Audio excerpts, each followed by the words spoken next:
Hi there, welcome back to my channel, Zoe in the Books. As you've probably seen from the title, we are going to be reading books that I first bought when I was getting back into reading.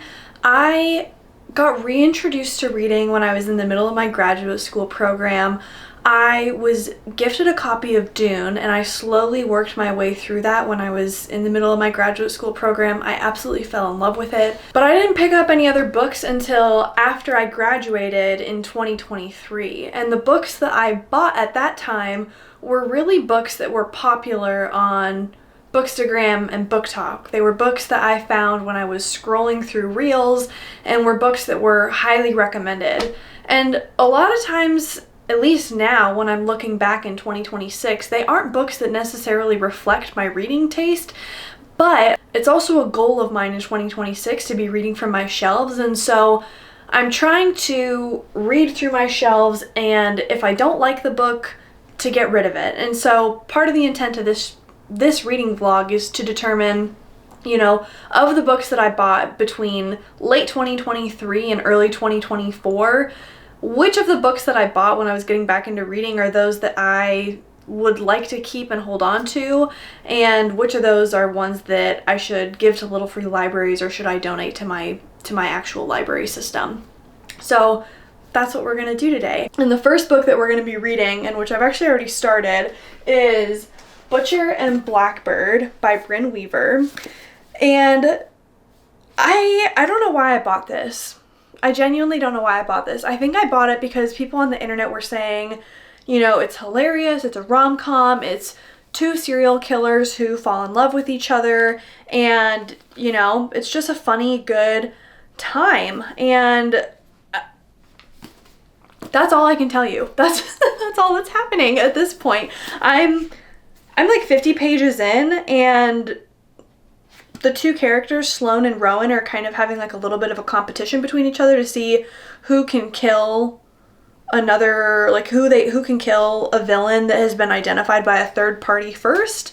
And yeah, I don't know, I mean, they're gonna come together and it's gonna be a crazy, gruesome, serial killery time. We're gonna read it, we're gonna get through it, because this is also serving as like a reading challenge book for me, for my buzzword reading challenge. It has internal body parts on it, so I need to read this regardless. But this is one of the first books that I bought. I actually still have the receipt in here. I bought this in June of 2024. So this is the first book that we're going to be reading for this vlog. And at this point, I don't know, I don't have a particular order, but one of the next books that I bought was The Poppy War by R.F. Kuang. I purchased this on the recommendation of many fantasy readers just because I think it takes place in, I don't know in what world, some Asian inspired world. I think there's like, it's an academic setting. A young girl is, you know, testing herself. She's, from what I understand, is not, I don't want to say not like other girls, but like genuinely like kind of like a phoenix rising from the ashes sort of story. I don't know why I bought it. You know, it's a really popular series. I think I love fantasy. I think I thought it would be a good reintroduction to fantasy.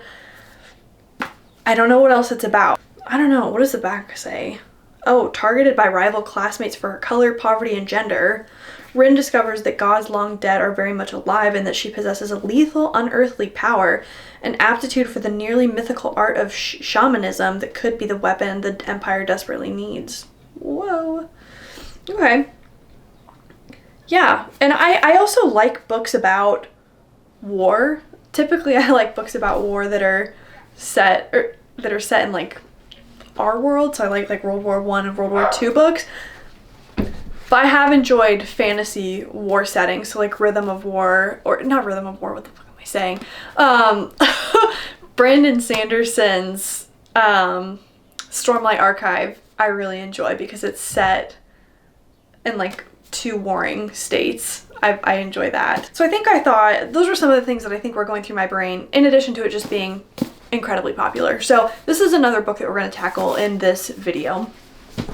Okay, next up I bought The Seven Husbands of Evelyn Hugo. And this one, like the other ones, I bought it because it's popular. I have nothing else to say about it. And all that I know about it is that Evelyn Hugo, is basically an icon, and she is she's telling her side of the story of like talking about all the men that she's married in her life, and that's all I know. I've heard good things about it. I've heard great things about Taylor Jenkins Reid's writing, but I have nothing else to say. Other than that, I don't know why I purchased it aside from it being popular. And I can see that it was on sale when I purchased it from Target. So I'll be getting to that in this video. Next up, I also bought Yellowface by R.F. Kuang. So we're going to be reading 2 R.F. Kuang books in this video. Yellowface I purchased, in part because I can see that it was on sale, but also because I had been hearing just a lot of buzz about this on Bookstagram at the time. I'd been seeing a lot of reels, some positive reviews, some negative reviews. I think a lot of people at the time were saying that some of the commentary kind of hit you over the head. And I was just really curious what her debut kind of contemporary fiction had to say. From what I understand, it's 2 different authors, and one of the Asian author dies or is like no longer able to publish her book, and a white author comes and scoops up the manuscript and publishes it under her own name. And we're kind of dealing with some commentary about the publishing industry. We're dealing with some commentary about racism. And I just thought it would be really interesting because so many people had loved Babel and the Poppy War, and obviously now Calabasas. So yeah, I thought it would be a good book to read, and that's why I purchased it. So we'll be reading this one as well. Let's see. I think there's one more. Hold on. Yes, there's one more. Okay, my last one, and this one is just one that I purchased because I thought it would be a good one. This one, I see, wait, hold on, I have the receipt here. This is from July of 2023, and I actually see that there's another book on here, so hold on, there's another book we're going to be reading. This one is Violeta by Isabelle Allende. I have no idea what this is about. I read Isabelle Allende's memoir. I don't remember what it's called. I'll put the title on the screen. And I know most people know Isabelle Allende, who's an iconic Chilean author. Most people know her for, I think it's called House of Spirits. It's one of the first novels that she wrote.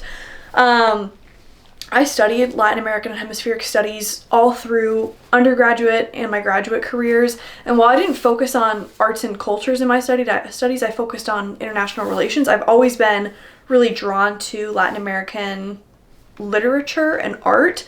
And so when I saw that Isabelle Allende was still publishing novels, and this was a new publication, I picked it up, knowing that this was something that I wanted to incorporate into my reading at the time when I was getting back into reading. And so I have no idea what this is about, but we're gonna read it for this vlog. And then the last book that I guess I purchased at that time was a nonfiction book that looked really interesting called When Women Ruled the World, Making the Renaissance in Europe by Maureen Quilligan. And this is about the women that were ruling different European nations in the 16th century in Europe. And I have been meaning to read this because it's a time in history that I have been particularly interested in. We talk about Mary Tudor, we talk about Elizabeth I, Mary Queen of Scots, and Catherine de Medici. I've always been really fascinated by women rulers, but these women in particular kind of set the stage for future women rulers, especially in Europe. So I'm excited to read this. We'll be reading it for this vlog. And I think that's all the books that I purchased when I was getting back into reading. I have other books on here from that time frame that I was given. I have some books on here that I have from like when I was in high school, or I have some books in here that I was buying through college but I wasn't reading them. Like Migrations, for instance, I think I bought in like 2020, like right before I moved out to the Washington DC area. I have some books that I bought or that were given to me in like the 2023 era, and then I have some books that I bought in like 2024 and 2025, but they don't quite fit the like when I was getting back into reading time frame. So yeah, these are the books that I'm gonna be reading for this vlog, I think, and I'm really looking forward to it. So take a look at the stack. We have Butcher and Blackbird, we have The Poppy War, we have The Seven Husbands of Evelyn Hugo, we have Yellowface, we have Violeta, and we have When Women Ruled the World. So I'll get back to you with some updates when I start reading. Hi, I am 1/3 of the way through Butcher and Blackbird.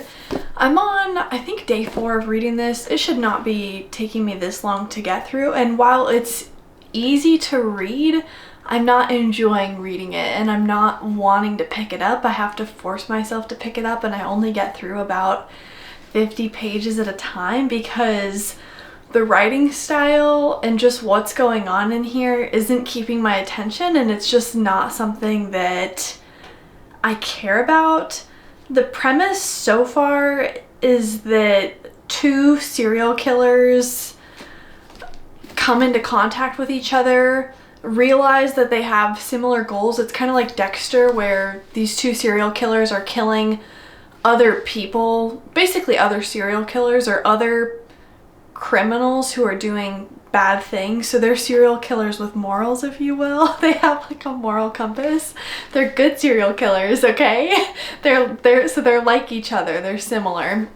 And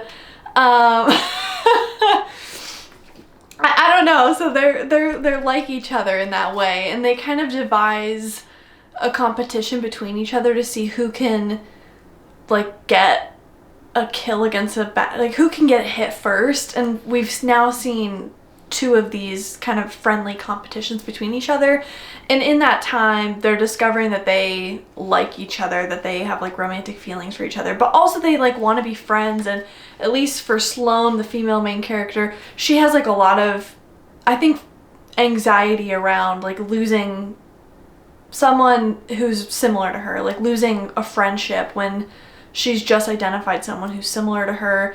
But Rowan, the male, he is like so protective of her and is so obsessed with her and like really wants everything to pan out and wants this to work. But I don't know, I just like don't like care what happens in this. And I'm also like, okay, are we just gonna like keep having these like competition things happen? Like, where is this going? Or are they gonna like get into some shit and are gonna like, are things gonna go wrong? I don't know. I'm like, I can't keep reading these like annual meetups. Like at some point something's gonna have to happen. And I think I mentioned in the introduction, like the insta love that Rowan felt for her felt a little bit cray. Like, you can be attracted to someone, you can have that like first love kind of feeling for someone, but just the way that he was talking about her, I don't know. He's like, I just had so much rage in my blood at the way that she was treated. And I'm like, bro, you literally just met this woman. Like, can you calm down? And also the way that he continues to refer to her by the name that the FBI has given her, or I guess she named herself that, but then like the FBI continues to call her that. She's called the Orb Weaver.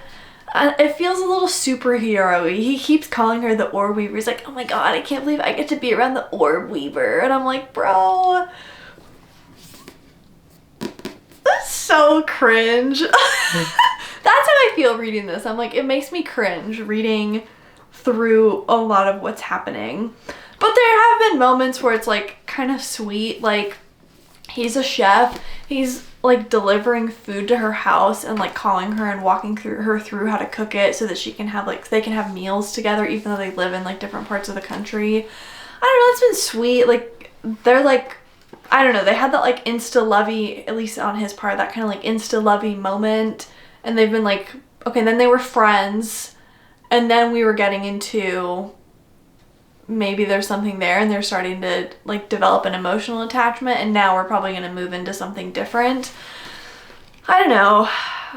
I was also surprised. There was like reference to like sex toys and masturbation, which is cool. Like, I don't have a problem with that, but I just think it's maybe an indication of like where things might get steamy in this book. Like, we're opening the door to some conversations that might happen later in this book. Like, it might get sexual. And then also just like back to the point about it being kind of cringy. The way that they talk to each other sometimes, like Sloane will be like, get fucked, and I'm like, I get that you're like 23 or 24, but that's the best you could come up with to insult this man's.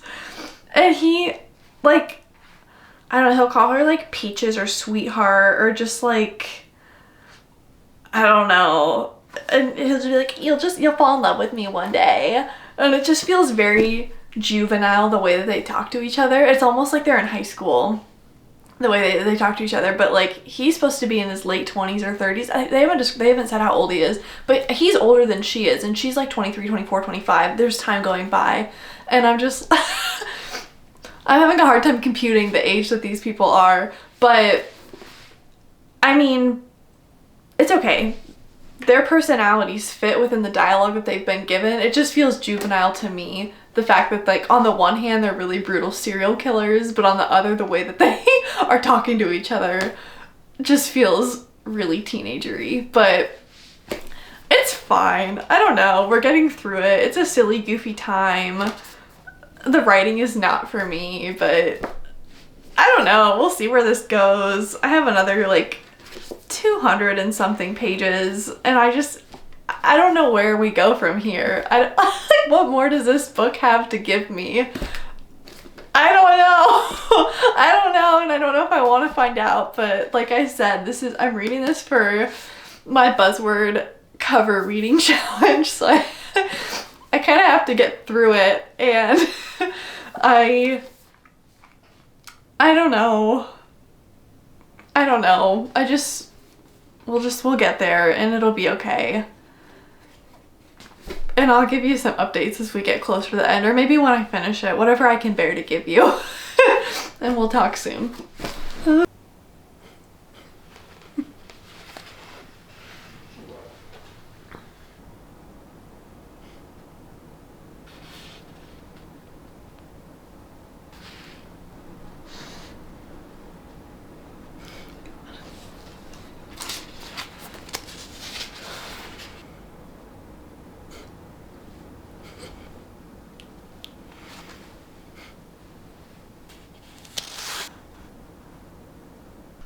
Hello, good morning.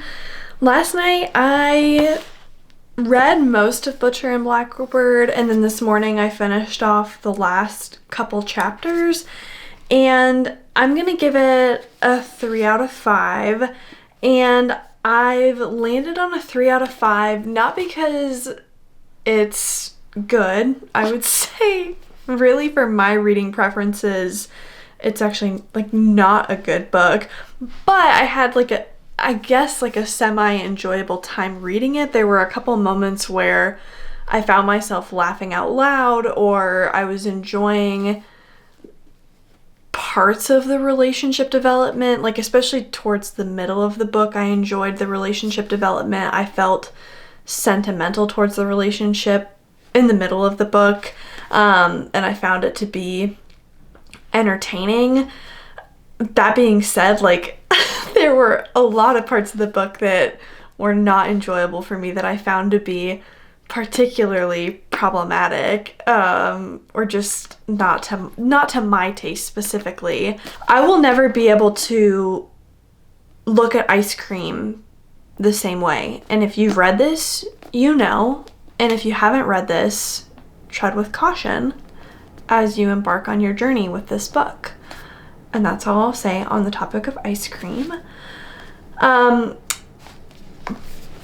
beyond that, as I continued to walk through the novel, I mean, once they got together, like, the sex scenes were fine. There were quite a few of them. I think there were 4 or 5, and sometimes they were back to back. So we never really got like a reprieve from the sex scenes. I remember like I read one and I was like, wow, that was a really long and like graphic sex scene. Crazy. And then I turned the page and I was like, oh, we're gonna keep going. Like, okay. I guess. And honestly, because there's so little going on in the plot, like I felt like, I think I said earlier in my check-in, I was like, okay, like we can't just like keep doing these games forever, and like really we can't. And so Brynne Weaver, she just filled the book with sex scenes because there's like nothing else going on in this, and like that's like fine, okay. We had enough relationship buildup, I think, that like you can do that, but I could have done without. Like I could have just wrapped the book up 50 pages earlier and like moved on, but I think most readers are probably down to have that. For me, it was like take it or leave it. I don't really care either way. But like that was fine. Whatever. More to things that I like didn't really care for. When it came to the conflict between Sloane and Rowan, I'm not gonna spoil what that was, but for me, it didn't work. What happened between these two, I get that some people will say that it like needed to happen that way. Not something that works for me. They have worked so hard to establish so much trust with each other, being that like they're the only people like each other, given their profession, given their proclivities. It just didn't work for me. And then also throughout this book, like there are just so many plot holes, so many things that don't make any sense. Like if you look with a critical eye, I get that it's supposed to be a rom-com, but if you're saying that these are serial killers and like, what, I don't know. If you look with a critical eye for even like 3.5 seconds, most of the plot of this book doesn't hold up. It doesn't hold up. And me and my brain, that bothers me. It just doesn't work. I'm not gonna spoil what those things are. Like walk into this of your own volition and just like take a look with just take like 3 seconds to think a little bit about what's going on in here, and maybe you'll see what I see. But it just doesn't work. And that's okay. And I'll give you an example that's like not a spoiler. One of the things that like didn't work for me, these two repeatedly say that the FBI is so stupid, the FBI can't catch them, that like they're way too clever for the FBI, and then they go on the phone like with each other and with friends and talk about the murders that they're committing. And in one instance, Sloane is literally on the phone with her best friend while she's murdering someone, and I'm like, the NSA and the FBI are literally monitoring your calls. Like, this is the dumbest thing that you can do. And they're literally like texting about their murders and like where they're meeting up and like calling each other their murder names or like their serial killer aliases. And that to me is just like dummy shit. Doesn't make any sense to me. And not smart. Not smart. Maybe it's an alternate universe where the NSA doesn't exist and the FBI like doesn't have the capabilities and tools that they have, but in my little brain, that not smart. Doesn't make sense. Doesn't make sense in a serial killer novel to be doing stuff like that. Doesn't make sense. But I don't know. Overall, like if you're going for a silly, goofy time and like are willing to suspend your disbelief for the plot holes and the things that don't make sense, like great, you're gonna have a good time with quite a few steamy scenes. But I can't turn that part of my brain off, and so that's why I landed at a 3 out of 5, in addition to the other things that I talked about in the first check-in around the relationship, around the cringy dialogue. Like, some of that stuff never went away. I know there's 2 others in this series. I don't know if I'll ever pick those up. Maybe I will, maybe I won't. I'm kind of intrigued, which is the sick part about my brain. I'm like, ooh, what does happen with the other brothers? I don't want to know, but I do want to know. So, I don't know. 3 out of 5. that's where we're at. On to the next one. I'll check in with you when we get to reading those. No promise that it's anytime soon. I imagine this vlog is going to stretch out over several months as I get to reading these, but we're done with the first one. We're done with the first one.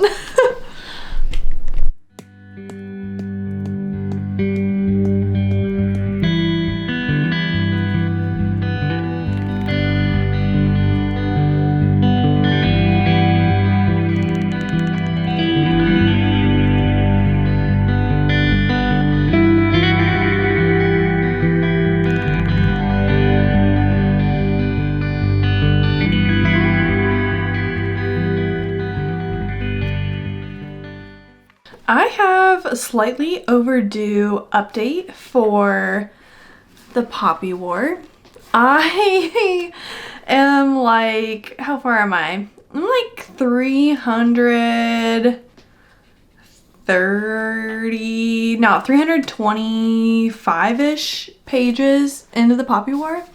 I meant to update you all much earlier, but every time I wanted to stop and talk about how I was feeling about it, I just had such mixed and kind of conflicting feelings, and I just had a hard time collecting how I was feeling. And even right now, I'm kind of uncertain of what I'm gonna say. I guess to say things that I like about the book, I really like that we're set in kind of like an East Asian inspired world. I like that we are centered on fantastical elements, like shamanism, like martial arts. We're learning about ki. Ki is like your internal energy. So I like that we're focusing on a story about that. I really enjoyed the like mentor-mentee relationship between Ren and her master.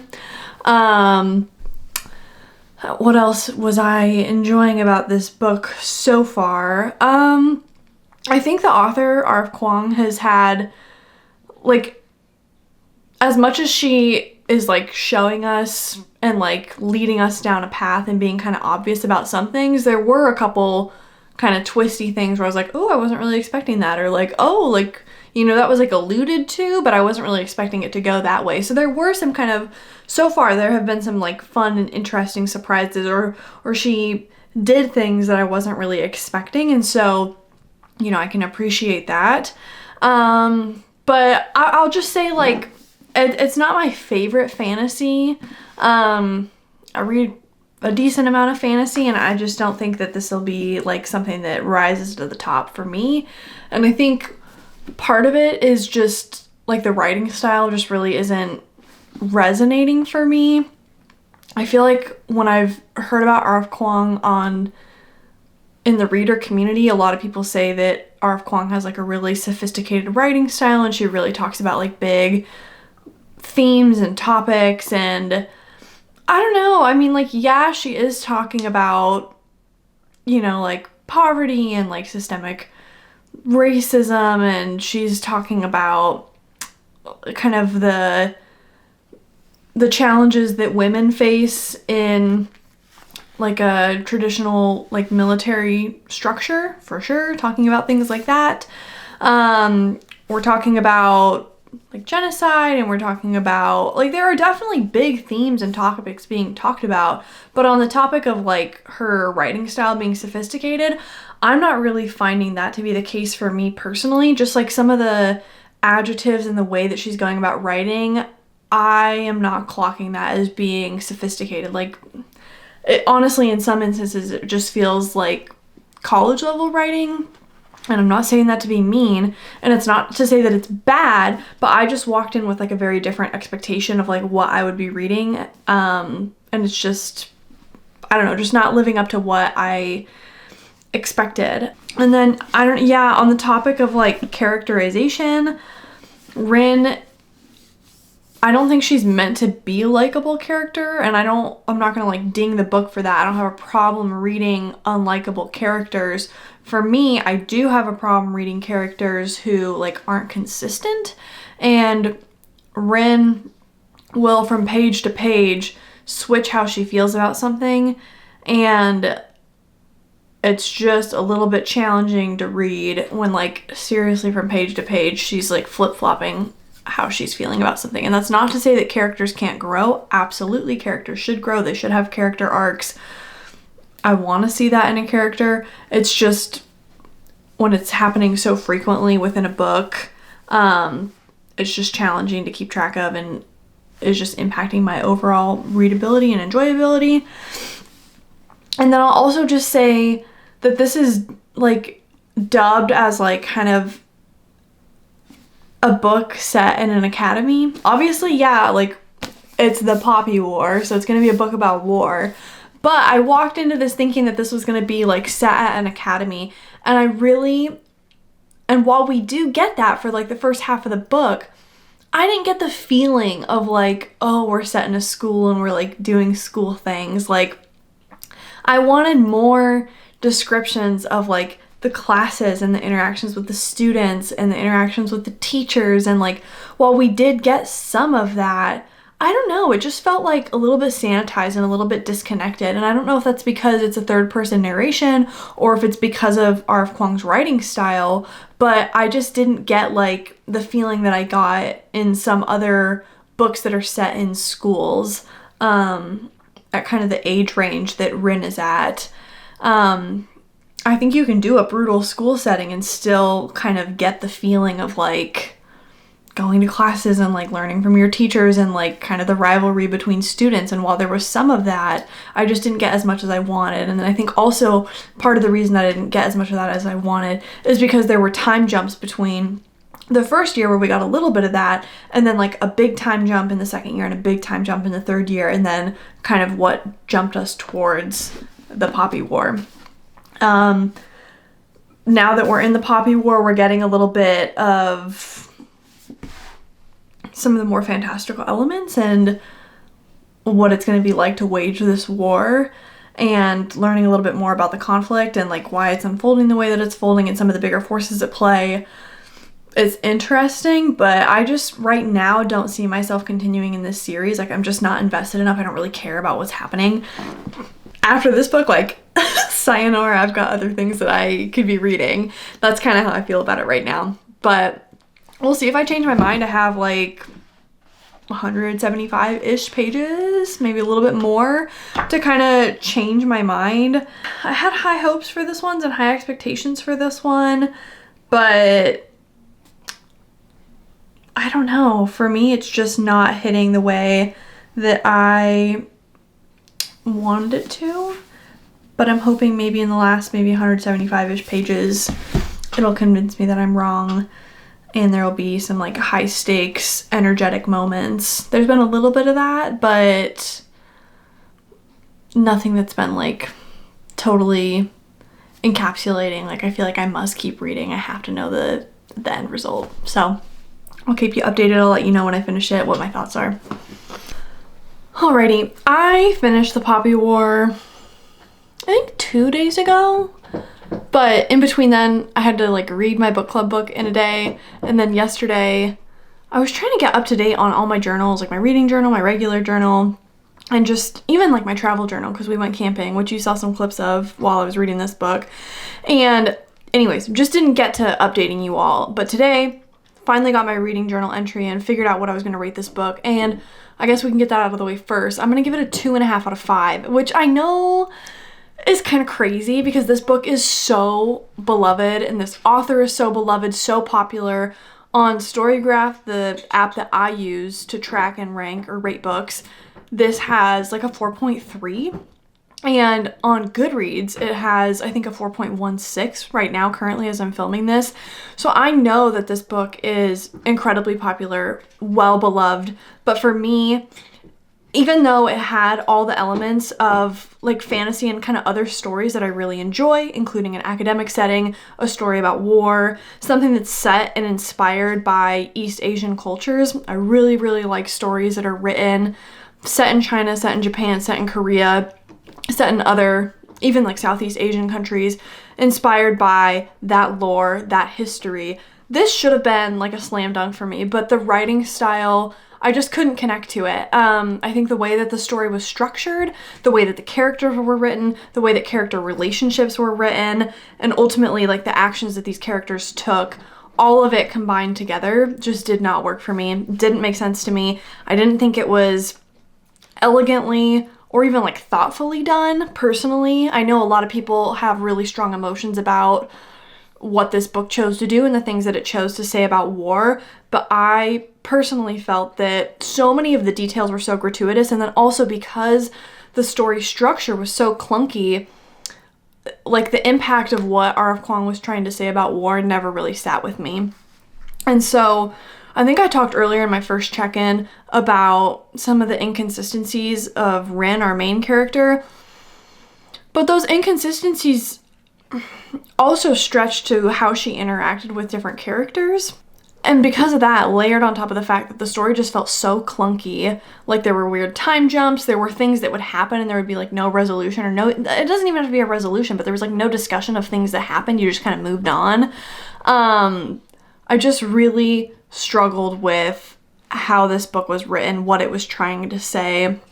And because of those inconsistencies, when you get to the end and you get to this like really big pivotal moment of like what Brynne is going to do and like what her future is going to be and what the fate of these two different kind of countries are, Nikara and Mugen, the decisions that she makes as a result of all the inconsistencies that at least I found in the book in terms of her characterization, her relationships with other characters, and the way that the book was structured, made it so I didn't understand why she made the decisions that she made.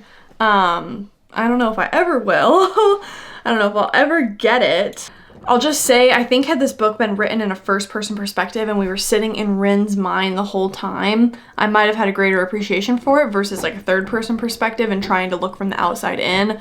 The other thing that I'll say is that with this book, one of my biggest pet peeves is when fantasy authors in particular, especially that are doing like really dark stories or grimdark fantasy, one of my biggest pet peeves is authors who will like continuously spare side characters from death, even if the chances of their survival are super, super low. And I'll just say, I don't think it's spoilers, but in this book, when we're going through war, there's some pretty crazy things that happen, and like multiple times side characters are spared. It's one of my biggest pet peeves because one, it doesn't really make sense. You're supposed to kind of like stretch your imagination to be like, oh, this like 1 in like 100,000 chance that this person survived. How amazing.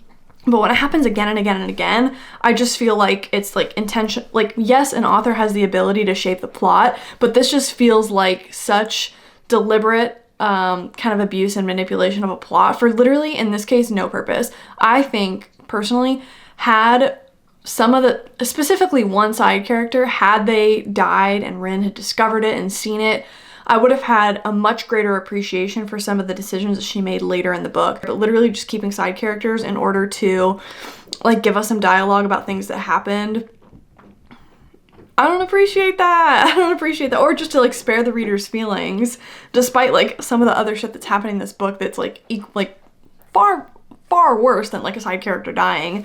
I have a really hard time understanding it. Yeah, I don't plan to keep reading this. I know there are a lot of people that really love this book, and so count me in the minority. If you're interested in any of the things that I've talked about, the things that this book is exploring, you should probably read it. Like, I think, like I said, I'm in the vast minority here of people who don't like it, feeling that it didn't work for me. And maybe I'm being too harsh and too critical, but I will say, I tried to read Babel several years ago when I was first getting back into reading for a book club, and I think I DNF'd it after like 35 pages because the writing just didn't work for me. And so maybe R.F. Kuang's fantasy just isn't for me. And so, yeah, we move on with a 2.5 for the Poppy War. I think a lot of people, as I said, will really, really, really love this and will feel super inspired and moved by some of the messaging around war and the pretty clear parallels that the author is making to China and Japan during the Sino-Japanese War and then also during World War II. But for me, I just didn't think it was done super well. And will look forward to reading Yellowface and seeing if this author is just one that maybe doesn't click for me, or if maybe it's just her fantasy that doesn't work for me. So I'll check in with you when I start my next book. But Scotland, never conquered, had never had such amenities. It is perhaps not surprising that Scottish war leaders easily defied the rule of a teenaged female from France. Okay, hi there. I think it's been 3 months since I checked in with this vlog, and I'm happy to be back. I am currently reading When Women Ruled the World, Making the Renaissance in Europe by Maureen Quilligan. You can see I'm a little over 50% of the way through the book, and I'm enjoying it really quite a bit. I mean, I'm listening to it on audio. I tend to like reading nonfiction on audio because it's almost like a podcast. Someone's just kind of talking you through what's going on. But basically the premise of this book is Maureen Quilligan is coming at this and trying to correct the record on 4 queens who ruled in Europe during the medieval era.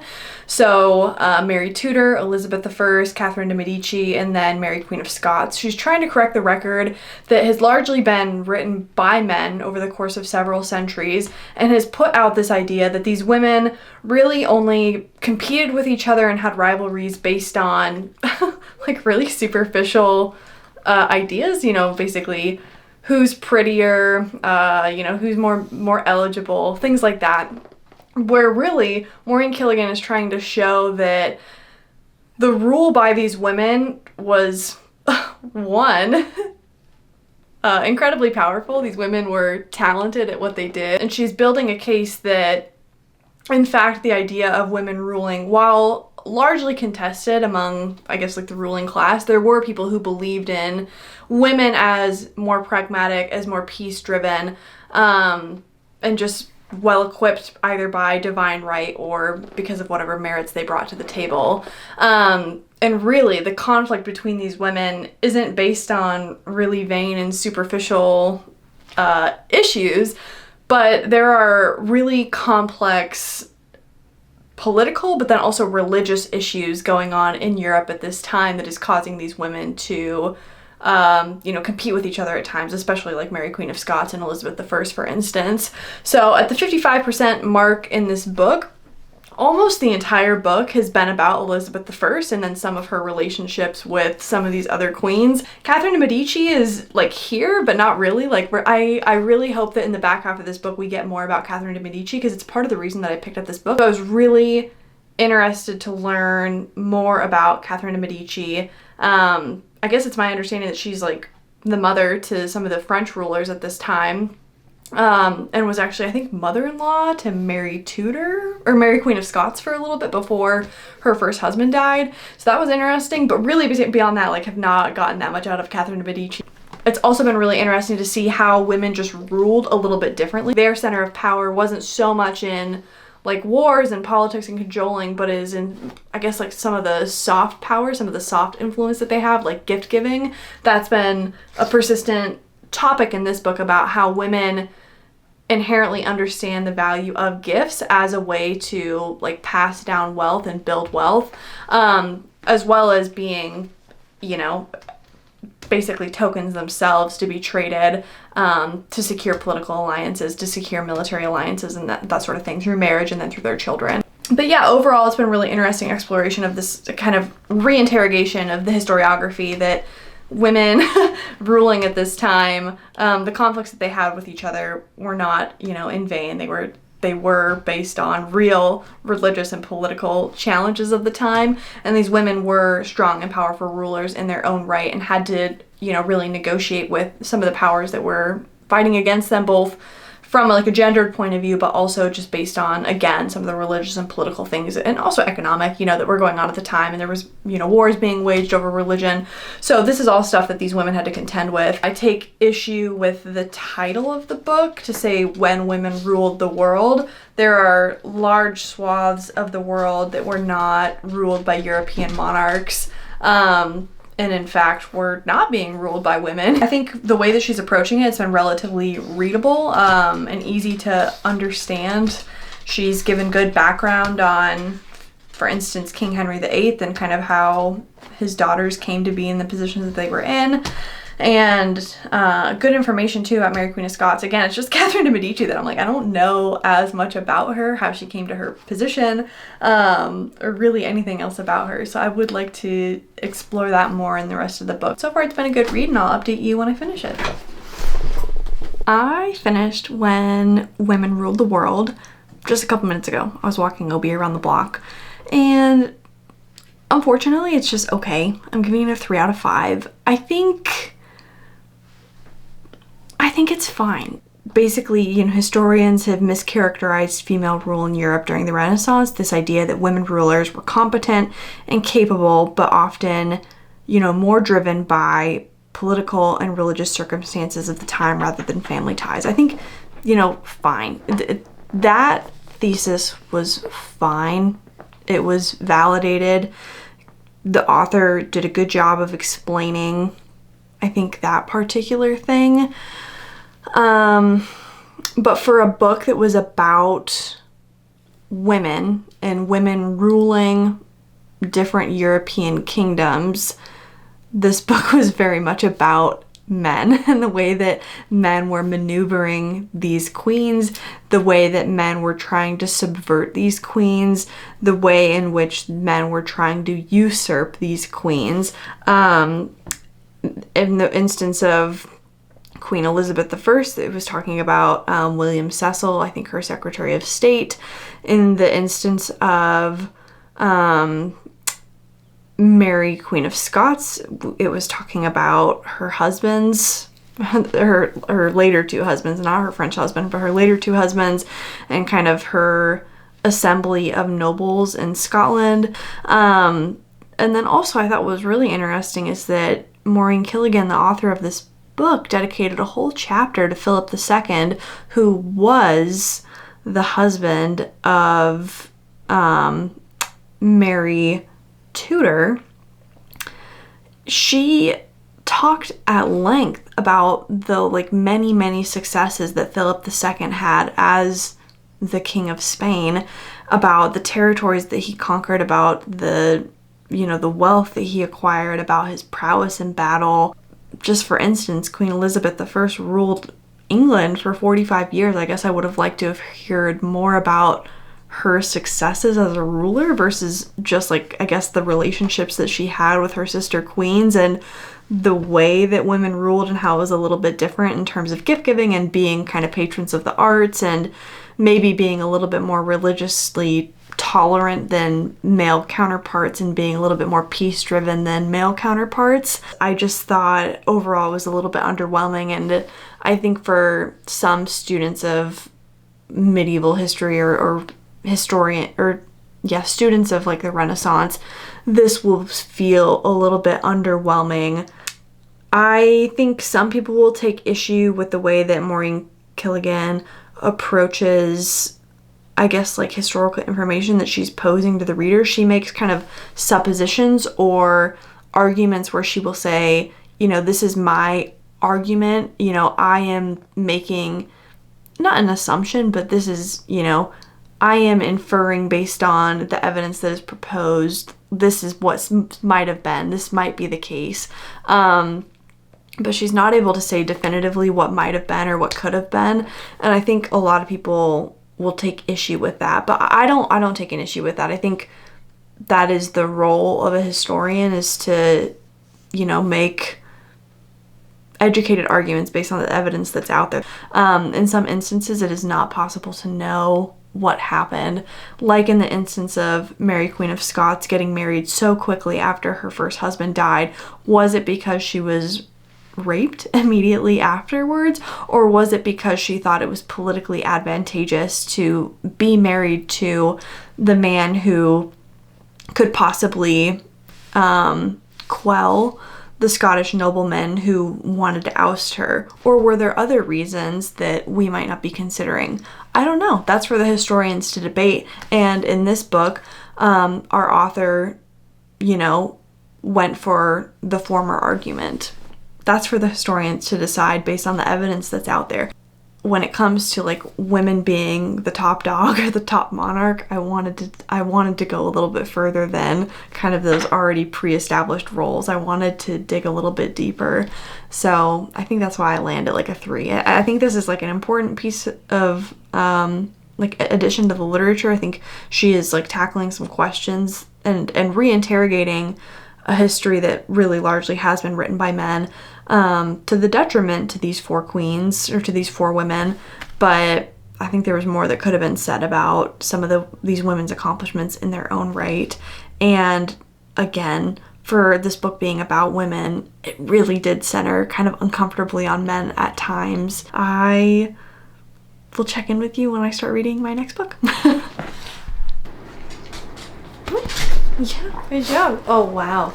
Hi there. Obi's joined us, Apollo has joined us, and we have started the 7 Husbands of Evelyn Hugo. I'm a little over a quarter of the way through it.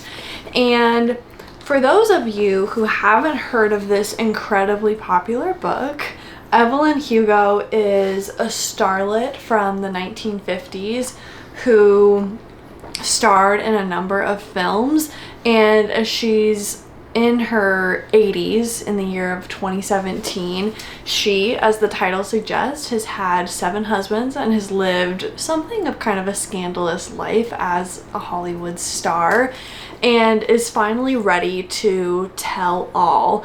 And she contacts a journalist, and she's only willing to give her story to this journalist named Monique. And there's a little bit of a mystery around why she's only willing to give this story to Monique, but Monique agrees, and she's like, okay, I'm willing to basically be your biographer, and once you die, I'll publish your story. And we walk through her story of her life, and yes, the story of her 7 husbands, but also of her starring in these different films and how she came to be a star, and you know, all the other things that come along with being famous, but also being, at the time, she's Cuban, living in the United States as a star in Hollywood.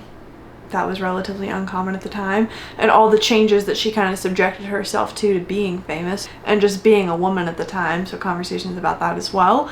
And so far I think it's been really interesting. It's definitely easy to read. I think one thing that I am admiring and enjoying about Taylor Jenkins Reid's writing is that, and maybe it's just the way that she is kind of characterizing Evelyn Hugo as a star, is that she'll, like, you know that something is coming, whether it's good or bad, but she has a way of like pushing the story forward and like getting you to just want to keep reading and reading and reading.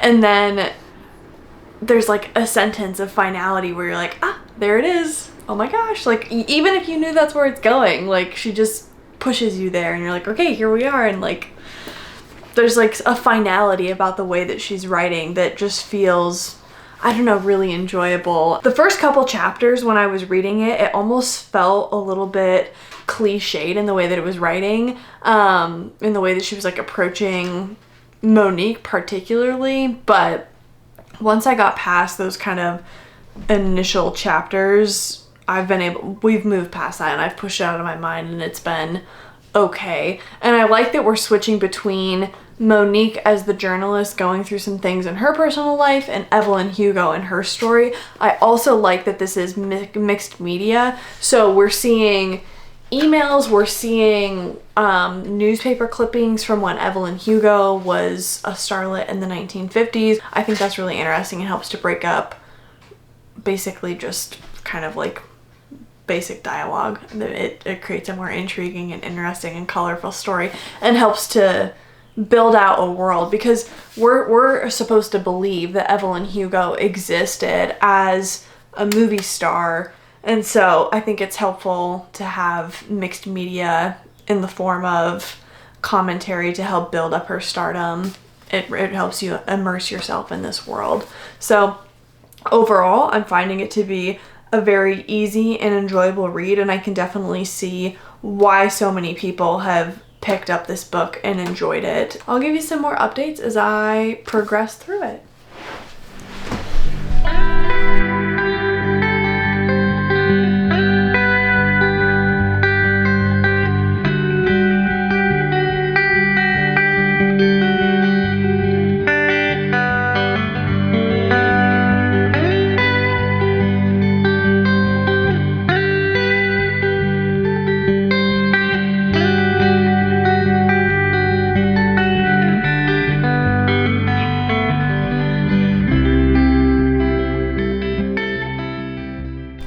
hello there. We just got back from California this evening. I've taken a shower, I've taken some time to reflect on the books that I finished while I was traveling during my travel days, and I wanted to provide some updates. So first, The Seven Husbands of Evelyn Hugo. I liked this book more than I expected to, and I don't know why I say more than I expected to, because obviously it's a really popular book on social media and on the internet. A lot of people have loved this book. It's being adapted into a movie. It should stand to reason that most people would like this, and I think what I liked about it the most is that it surprised me in a lot of ways. While I think I mentioned this earlier, while some things were predictable, I saw them coming from a mile away, this book also kept me on my toes in many other ways. Some of the things that happen in this book completely caught me off guard, which I think lent itself to some of the emotional impact that I definitely felt while I was reading this book. I cried on 2 separate occasions just because, one, like I mentioned, these things came as a surprise, but then 2, just the weight of, I think, what Taylor Jenkins Reid is trying to discuss through Evelyn Hugo's life, things about family and marriage and regret.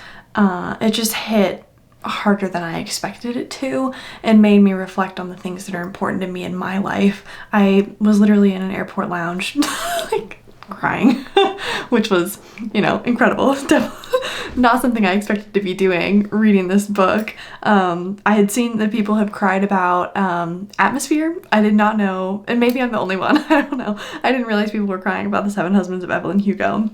But there were other parts of the book too that, I went into it totally blind. Like, I know obviously we're going to talk about The Seven Husbands of Evelyn Hugo, but beyond that, like what the rest of the book was about and what other topics are being discussed, I went in blind. I didn't know what we were going to see. And so there were just things, and also just representation that, specifically like LGBTQIA plus representation, that I was like not expecting, but really, really pleasantly surprised by.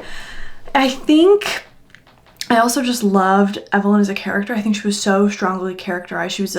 She's just so interesting and so human. But she's also, she like says what she believes, and then she kind of sticks to that narrative as she's discussing her life for, the 80 plus years that she lived. And I really respect Taylor Jenkins Reid for like saying who her character was and sticking with that and creating a really flawed, complex, layered character. I think it made for a very enjoyable read as we're figuring out how she came to have 7 different husbands, how she came to have, success within Hollywood, and some of the other relationships that we get to see throughout the book with her friends, with people in the industry, with her daughter, and some of the other kind of romantic relationships that we get to follow. I thought it was really well done. I think the only thing that gives me pause about this book is that Evelyn Hugo, when she's coming to prominence, she changes her name away from her more Cuban sounding surname. And I think it's really interesting that Taylor Jenkins Reid chose to have basically a Cuban character, but then we didn't really talk about like the loss of her last name and this kind of forcing herself into a more white identity. There was a little bit of discussion towards the middle and then maybe a little bit at the end, but I just think it's a really interesting choice to make Evelyn Hugo Cuban, force her to conform to like white beauty standards in the 1950s all throughout her career, and then we don't really discuss too much of how that impacted her. And I think part of that is maybe that Taylor Jenkins Reid might not be the best person to tell an authentic story like that because she's not of Cuban descent to my knowledge. But if that's the case, then why make Evelyn Hugo a Cuban character if like we're not going to talk about it and like really explore what it means in this country to try to conform to certain,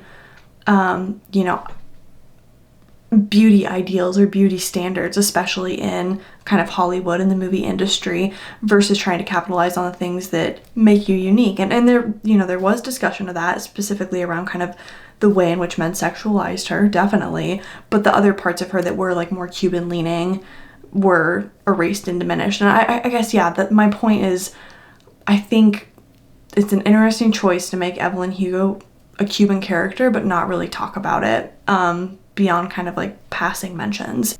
I just think, yeah, it's an interesting choice. So interesting to like write that off almost entirely from the book and just focus on other things, when I think that probably, I don't know, I don't want to speak for Evelyn Hugo, but like I think for a lot of people that would be kind of a big deal to like make yourself conform in order to be successful, and like basically shedding a big part of your identity and then just not to talk about it. So I don't know, but that's just like one thing that's kind of going around in my mind, these thoughts about identity and the choice to make Evelyn Hugo Cuban. But I'm also like not, you know, as a white woman, I'm like not the subject matter expert here and don't really have a leg to stand on and like what's right and what's not right. I think you would be better off probably listening to Latinx, Latinos who are speaking on this book and maybe giving their opinions on that particular angle. And also Cubans, people of like Cuban descent, speaking on maybe how they feel about this. So those are just some thoughts there.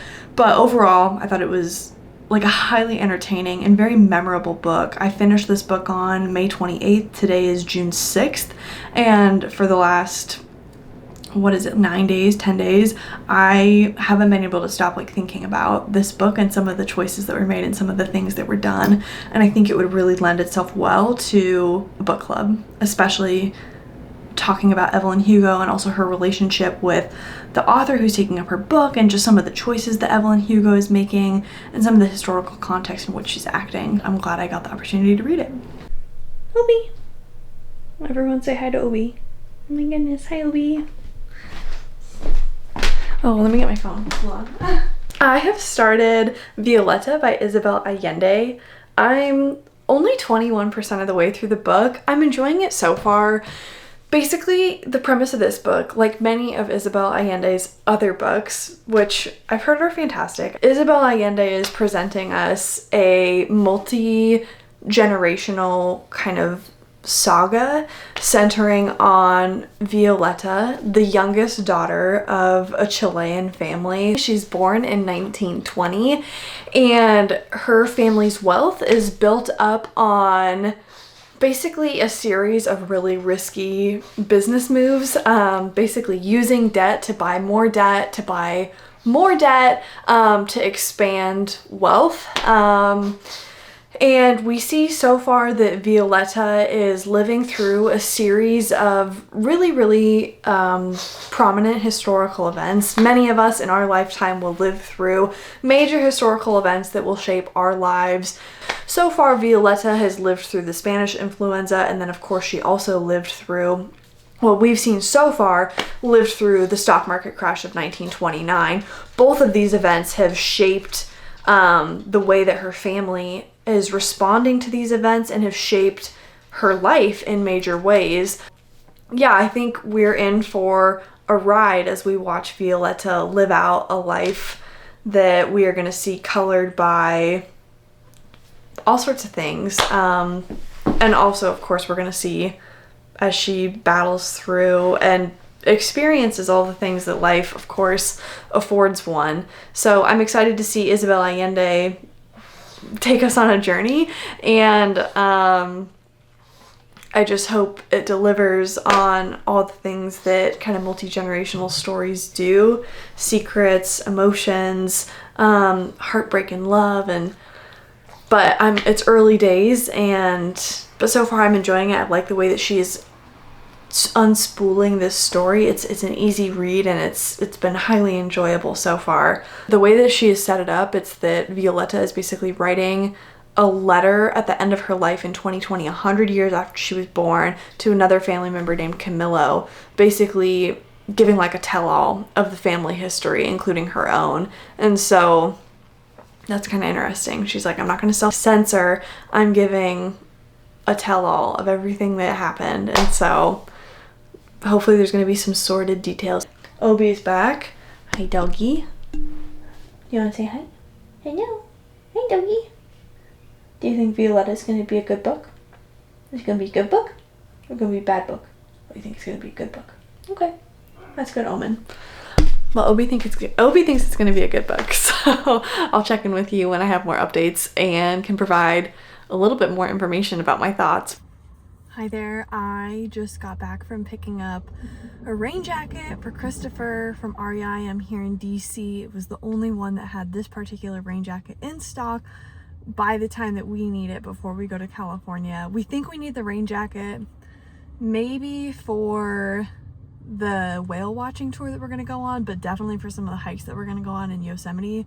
Some of the hikes, like the waterfalls literally go over the trail, and so we're like, oh, we definitely want a rain jacket before we do that. But anyways, I have made some more progress on Violeta, and I mean, it's still going well. I'm still enjoying it.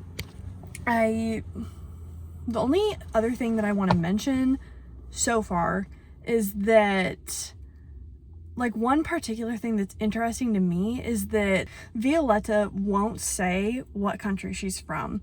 I am assuming that she's from Chile, based on Isabelle Allende's country of origin, based on, like, where many of her other books have been set.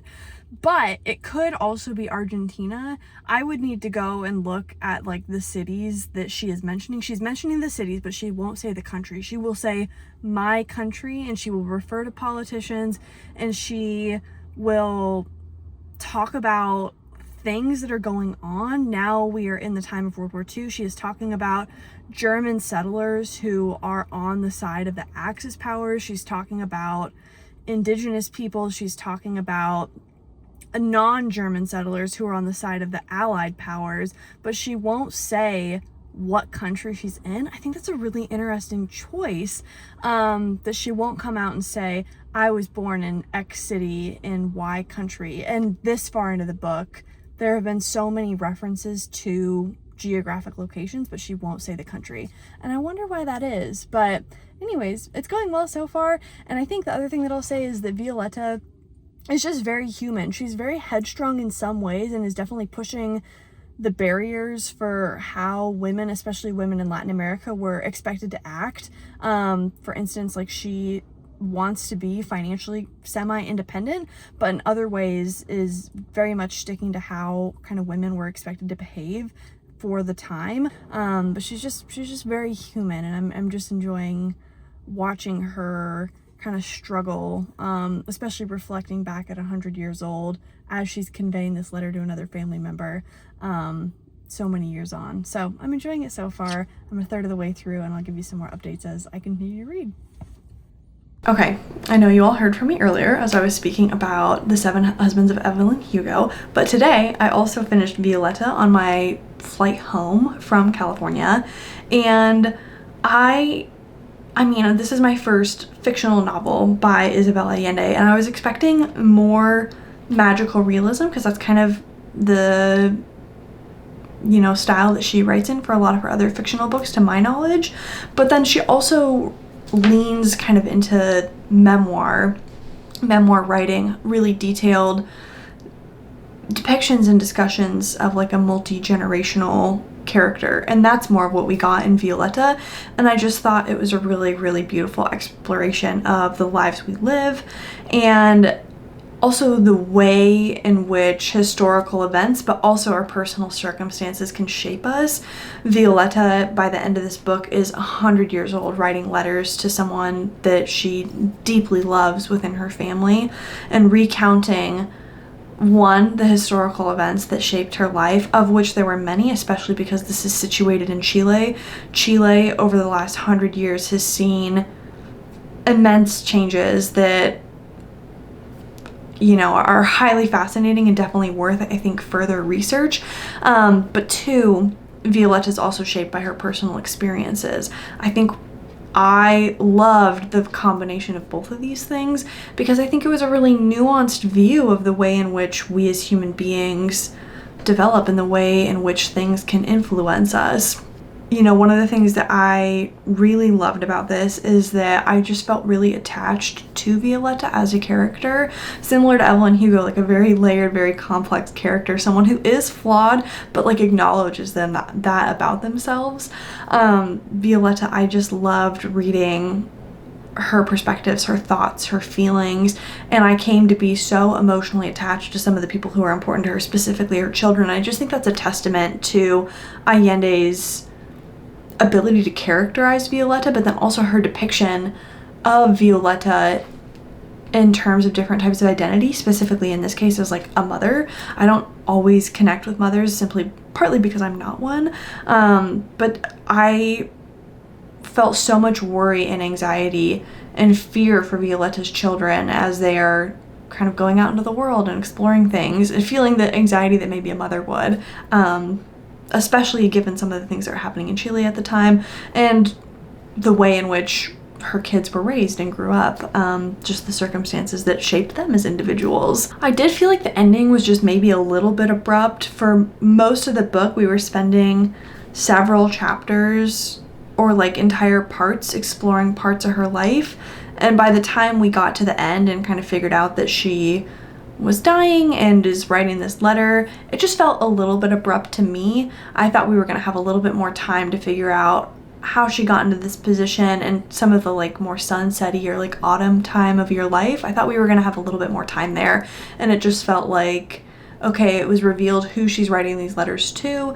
She has like kind of a clear end date in mind for when she'll be passing, and she's like, and here's like all the last things that you need to know about my life, and here's some ramblings and thoughts that I have about dying, and here's the letters. And I don't think it's bad. It was just abrupt compared to the rest of the book, and I was just a little bit surprised by it. Like when we got to the end, I was like, oh my gosh, we're at the end. I thought we'd have a little bit more time to talk about some of these things. But overall, I thought this was just a really fantastic layered book that takes historical events into context and then also spent so much time covering an array of other topics that were relevant to women at the time, both in the United States, in Chile, and kind of the broader global community. And I just loved that. Again, the characterization was so strong. At times it felt like a memoir. I think it was really, really well done, really entertaining, and I'm so glad I got the opportunity to read my first fictional novel by Isabelle Allende. I would very much like to read more by her. Violeta, I gave a 4.5 out of 5. And then last but not least, the final update that I have for you, I am not going to be getting to Yellowface in this vlog. I simply ran out of time between my vacation and a last minute work trip. Had I not had the work trip, I 100% would have gotten to it, but I didn't read at all during my work trip. It was so busy, and so I didn't get to that one. But I'm going to put together a vlog towards the end of the year that's like catching up on all my reading challenges.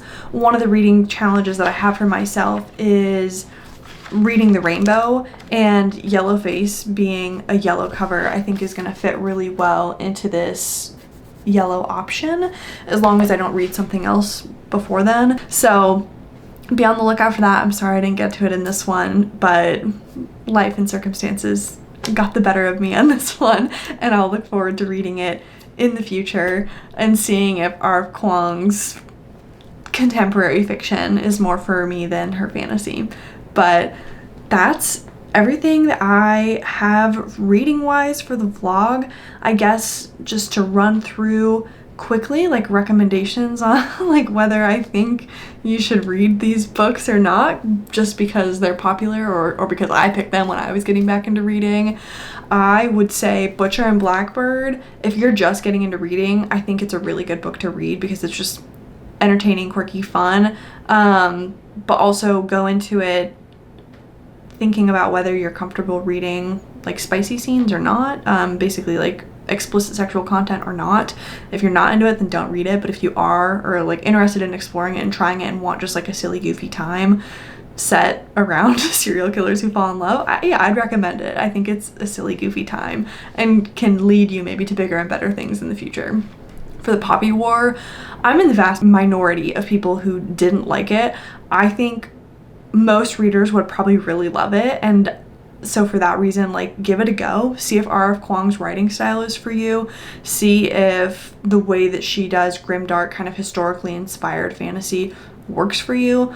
But if some of the things that I mentioned in my review turn you off, then I would steer clear. for when women ruled the world, I would only read that if you have like a very cursory or non-existent understanding of women rulers during the medieval era. Seven Husbands of Evelyn Hugo, I would absolutely recommend reading. I think it was, yeah, very well done, and also it's going to be adapted into a movie. It's always fun to read books before movies come out, and I think if you haven't read a Taylor Jenkins read, it's a good place to start to figure out if that's something that you're interested in, if you like kind of the mixed media sort of opportunities that it provides, if you're into following one character for an extended period of time and just going through their life and going on an emotional journey with them. And then Violeta, I would also recommend. I think it's a really, really important read, kind of in a similar vein of The Seven Husbands of Evelyn Hugo, but more historically situated in the context of a country that most people in the United States aren't super familiar with. A lot of people in the United States aren't super familiar with kind of the history of Latin America and a lot of the things that were going on, especially during the 60s, 70s, and 80s.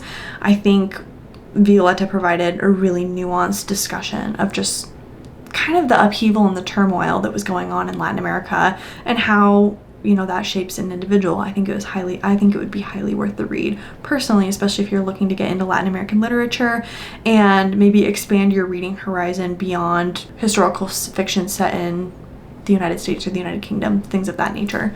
So those are my recommendations and my thoughts for this vlog. I will catch you in the next one, where I'm gonna take you on a journey to California, reading California reads. So we'll talk soon.